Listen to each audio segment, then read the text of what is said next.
Good afternoon students. तो अभी हम प्रेपोजिशन कल हम कर रहे थे, तो प्रेपोजिशन के कुछ मेन जो फैक्ट्स होते हैं मैं वो भी आपको बता देता हूँ। कल भी मैंने बताया था, आज फिर थोड़ा सा उसका और बेसिक मैं आपको बता देता हूँ ताकि आपको समझने में किसी भी प्रकार की कोई डिफिकल्टी ना हो। तो यहाँ पे देखेंगे आप, जैसे मैंने एक सेंटेंस लिखा आई गो, एक सेंटेंस लिखा दे वेंट, दोनों सेंटेंस सही है। आप ध्यान से देखेंगे ये हमारी वर्ब है, ये हमारी वर्ब है, ये उसका सब्जेक्ट है, ये उसका सब्जेक्ट है, ये इस वर्ब के लिए सब्जेक्ट है, ये सब्जेक्ट इस वर्ब के लिए है, ठीक है। लेकिन ध्यान देंगे इन दोनों वर्ब के पास ऑब्जेक्ट नहीं है, फिर भी सेंटेंस हमारे क्या है, सही है। अब यहां पे देखेंगे, यहां पे हमारे पास क्या है, वर्ब, ये क्या है, सब्जेक्ट, और ये उसका क्या है, ऑब्जेक्ट। ऑब्जेक्ट का आपको पता ही है, व्हाट या होम से हम पता लगाते हैं। तो हमने देखा होम डिड आई सा, हमने किसको देखा या मैंने किसको देखा, ए मैन, एक आदमी को, तो ये हमारा क्या हुआ, ऑब्जेक्ट हुआ। तो ये सेंटेंस भी हमारा सही है। अब हम थर्ड वाले सेंटेंस पे आते हैं। यहां पे वर्ब क्या है, वेंट, इसके पास सब्जेक्ट भी है, वेंट वर्ब का सब्जेक्ट क्या है, दे। तो अब ध्यान से देखेंगे, अब हमारे पास क्या बच गया, प्रेपोजिशन। ये सेंटेंस हमारा गलत हो जाता है। क्यों गलत हो जाता है, क्योंकि अगर सेंटेंस में वर्ब बिना ऑब्जेक्ट के है तो सेंटेंस सही होता है, वर्ब ऑब्जेक्ट के साथ है तब भी सही होता है। लेकिन अगर कोई प्रेपोजिशन सेंटेंस में हो तो वो प्रेपोजिशन हमेशा अपने साथ एक ऑब्जेक्ट लेती है। किसी भी प्रेपोजिशन का यूज बिना ऑब्जेक्ट के नहीं हो सकता। तो ऑब्जेक्ट जो हमारे होते हैं आपको पता ही है, या तो वो क्या होता है, नाउन होता है, या वो क्या होता है, प्रोनाउन होता है, ठीक है। तो ध्यान से देखेंगे, प्रेपोजिशन प्लस ऑब्जेक्ट, दो शब्द जब बनते हैं हम फ्रेज बोलते हैं। वो फ्रेज उस सेंटेंस में या तो एडजेक्टिव फ्रेज होता है, एडवर्ब फ्रेज होता है, ठीक है। अब हम देखेंगे कैसे, देखेंगे यहां पे हमने प्रेपोजिशन ऑन लिख रखी, यहां पर भी प्रेपोजिशन ऑन लिख रखी, यहां पर भी प्रेपोजिशन ऑन का प्रयोग हमने कर रखा है। तो अब ध्यान से देखेंगे कि ऑन प्रेपोजिशन ने किस किस वर्ड को रिलेट करवाया है। कल हमने डेफिनेशन पढ़ी थी कि it's relates word, some words that words could be noun, pronoun, verb, adjective, है ना। तो वो कुछ भी हो सकता है। तो अब हम देखेंगे ऑन द टेबल, ये हमारी प्रेपोजिशन है और ये हमारा नाउन उसका क्या है, ऑब्जेक्ट है। तो ये फ्रेज बन गया ऑन द टेबल, ठीक है।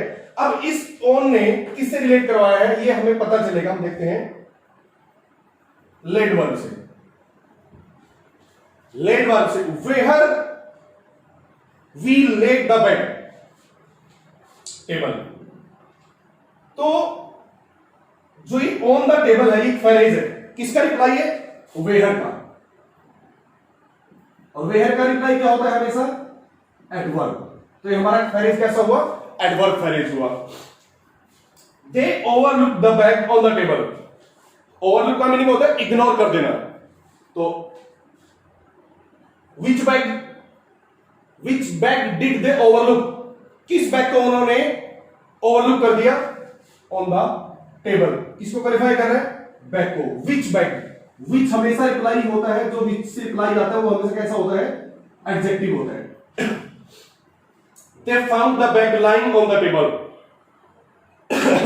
What kind of bag? What kind of bag did they found? What kind of bag did they find? Lying. Lying हमारा क्या है, ये हमारा प्रेजेंट पार्टिसिपल है। मैं आपको बता दूं, प्रेजेंट पार्टिसिपल जिन्हें जो हमने पढ़ा था, प्रेजेंट पार्टिसिपल हमारा एडजेक्टिव होता है। किसका डिस्क्रिप्शन है, बैग का। लाइन किसको डिस्क्राइब कर रहा है, बैग को। और ऑन द टेबल, ऑन किस किस को रिलेट कर रही है, लाइन और टेबल को। तो लाइन हमारा पार्टिसिपल है, प्रेजेंट पार्टिसिपल है, एडजेक्टिव है। अब अगर हमारा एडजेक्टिव है और एडजेक्टिव को कोई डिस्क्राइब करे तो वो क्या होता है, एडवर्ब होता है। तो ये ऑन द टेबल, ये ऑन द टेबल और ये ऑन द टेबल, ये ऑन द टेबल हमारा एडवर्ब फ्रेज है, ये ऑन द टेबल हमारा एडवर्ब फ्रेज है, और ये हमारा क्या है, एडजेक्टिव फ्रेज है। तो आई बात समझ में, हाँ। तो इस तरीके से मैं आपको बताना चाहता था कि प्रेपोजिशन के बाद हमेशा ऑब्जेक्ट आता है। वर्ब के साथ ऑब्जेक्ट है कि नहीं है उससे हमें कोई लेना देना नहीं है, लेकिन 100% इनके साथ क्या आता है, ऑब्जेक्ट आता है। आई बात समझ में, ठीक है। हम आगे इसको कंटिन्यू करते हैं। अभी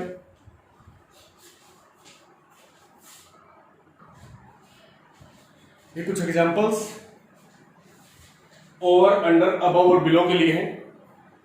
ओवर और जो अंडर जो प्रेपोजिशन हम यूज करते हैं वो वर्टिकल पोजीशन के लिए करते हैं, है ना। और कोई मोशन में कोई चीज कवर कर रही है उसके लिए करते हैं। अबव और बिलो का यूज हम reference of the standards, standards क्या होते हैं, मार्क्स, अभी आपको पता चल जाएगा स्टैंडर्ड किसको बोल रहे हैं, मापदंड किसको हम बोलते हैं, उनके लिए हम उनका यूज करते हैं। तो the sun is dash the head, अब यहां पे आप अबव द हेड लिखोगे, ओवर द हेड लिखोगे, बिलो द हेड लिखोगे, अंडर द हेड लिखोगे। अब जाहिर सी बात है सन हमारे सिर से ऊपर है तो वर्टिकल पोजीशन में है, सिर से नीचे तो नहीं हो सकता ना सन कभी जी।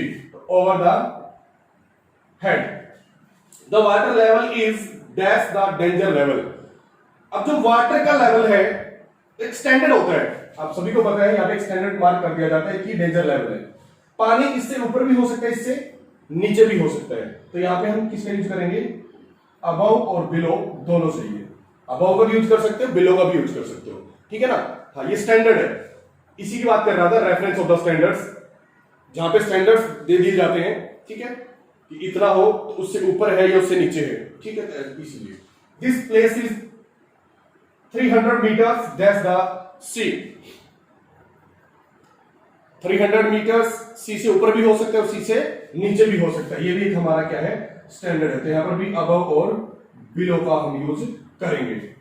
Your performance was dash my expectations, अब हमने किसी से एक्सपेक्ट कर लिया कि इसकी परफॉर्मेंस जो होगी, हमने आइडिया लगाया बच्चे मतलब कितना मेहनती है बच्चे कितना नहीं है, हमने आइडिया लगाया कि उसकी परफॉर्मेंस जो होगी वो 80% होगी।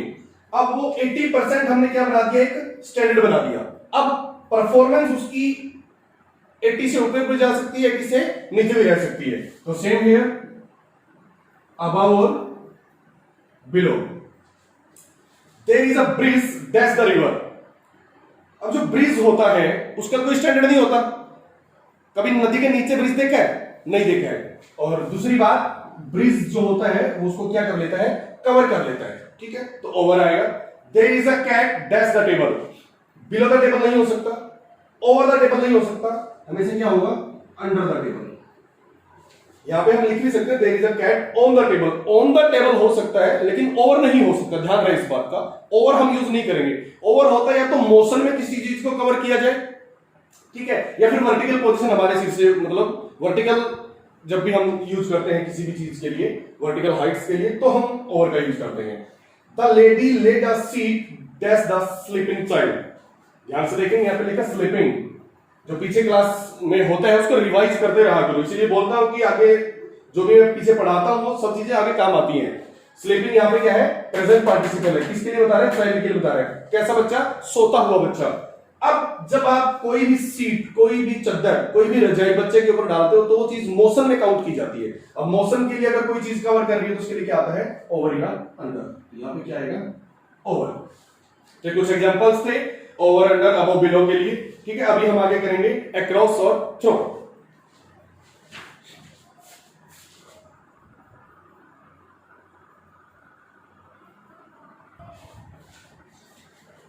अभी देखेंगे थ्रो और अक्रॉस। थ्रो गो बाय समथिंग, अक्रॉस होता है ऑन द अदर साइड, ठीक है। तो एक और थोड़ा सा हिंट लिख देता हूं, थ्रो का यूज होता है 3D के लिए और अक्रॉस के लिए होता है 2D के लिए। 3D और 2D क्या होता है आपको पहले पता भी होगा, मैं बता देता हूं। डायमेंशन होते हैं जहां पे आपको 3 डायमेंशन मिले, लेंथ, ब्रेड्थ और हाइट, और जहां पे आपको 2 डायमेंशन मिले, लेंथ और ब्रेड्थ। तो जहां हम 2 डायमेंशन की बात कर रहे हैं, 2D बोलते हैं तो वहां पे हम अक्रॉस का यूज करेंगे, और जहां पे हम 3 डायमेंशंस की बात कर रहे हैं वहां पे हम थ्रो का यूज करेंगे। तो पहले 2 एग्जांपल मैंने लिखे। पहले तो मैं एक बात बता देना चाहता हूं कि जो वाक वर्ब है ये इंट्रांजिटिव वर्ब है, इसके बाद प्रेपोजिशन का यूज होता है। तो यहां पे हम देखेंगे दे वाक दोनों सेम है, यहां पे डिफरेंस है, यहां पे जंगल लिखा है, फील्ड लिखा है। अब हम देखेंगे और फील्ड, अब यहां पे हमें देखना है कि ये 2D है या ये 2D है, या ये 3D है या ये 3D है। अब आप ध्यान से देखेंगे फील्ड जो होता है, वी कांट होल्ड, वो 2D होता है, उसकी लंबाई और चौड़ाई होती है, ऊंचाई नहीं होती। लेकिन यहाँ पे ऊंचाई भी होती है। जंगल हम बोलते हैं कितना गहरा, या वो गहराई हो ऊंचाई हो एक ही बात होती है, ठीक है। तो यहाँ पे आएगा हमारा थ्रो और यहाँ पे आएगा across. There is a FOB dash the road, FOB होता है फुट ओवर ब्रिज। बड़े बड़े शहरों में जब आप देखते हैं कि बहुत बिजी जो रोड रहते हैं उनके ऊपर के FOB बना दिया जाता है, फुट ओवर ब्रिज, पैदल चलने वाले यात्रियों के लिए। तो यहाँ पे हम देखेंगे ये किसके ऊपर बना है, रोड के ऊपर। रोड भी क्या होता है, 2D होता है। तो 2D होता है तो यहाँ पर भी क्या आएगा, एक्रॉस आएगा। तो एक और बता दो, एक्रॉस का हमारा मीनिंग क्या होता है, ऑन द अदर साइड। तो यहाँ पे there is a shop that's the road, across the road, road के उस तरफ एक क्या है, दुकान है। तो यहाँ पर मीनिंग हमारा क्या निकल रहा है, on the other side. I got this news that's a friend of mine. यहां पे थ्रो का एक मीनिंग और होता है, मैं आपको बता दूं, उसका मीनिंग होता है मींस, मीडियम। तो यहां पे मुझे किसी के द्वारा वो न्यूज प्राप्त हुई है, through. They swam that's the river, they swam that's the river. यहां पे हमारे पास किसी प्रकार का कोई भी ऐसा मतलब हिंट नहीं है जिससे हमें कोई स्पेसिफिक प्रेपोजिशन यूज करनी हो। तो यहां पे आप कुछ भी यूज कर सकते हैं, इन यूज कर लो, अक्रॉस यूज कर लो, थ्रो यूज कर लो, तीनों प्रेपोजिशन सही है। एक बार फिर बता देता हूं, प्रेपोजिशन कभी भी फिक्स नहीं होती। इंग्लिश में कुछ भी फिक्स हो सकता है लेकिन प्रेपोजिशन कभी फिक्स नहीं होती।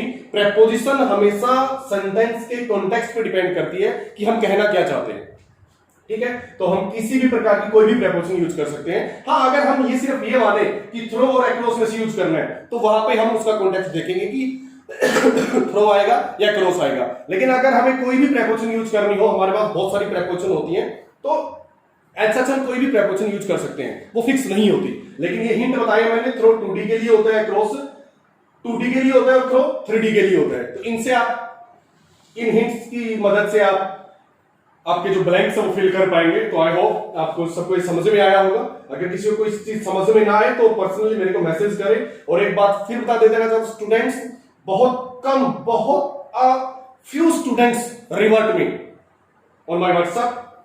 बहुत कम बच्चे मेरे को रिवर्ट कर रहे हैं। मैं बता रहा हूं, जो भी चीज समझ में ना आए उस दोबारा उस वीडियो को देखा करो। फिर भी अगर समझ में नहीं आती है तो आप मेरे को फोन किया करो, व्हाट्सएप किया करो, आई डोंट माइंड। लेकिन आप मेरे से पूछा करो और मेरे को रिवर्ट दिया करो कि कौन कौन बच्चा काम कर रहा है और कौन बच्चा काम नहीं कर रहा है। Okay, thank you students.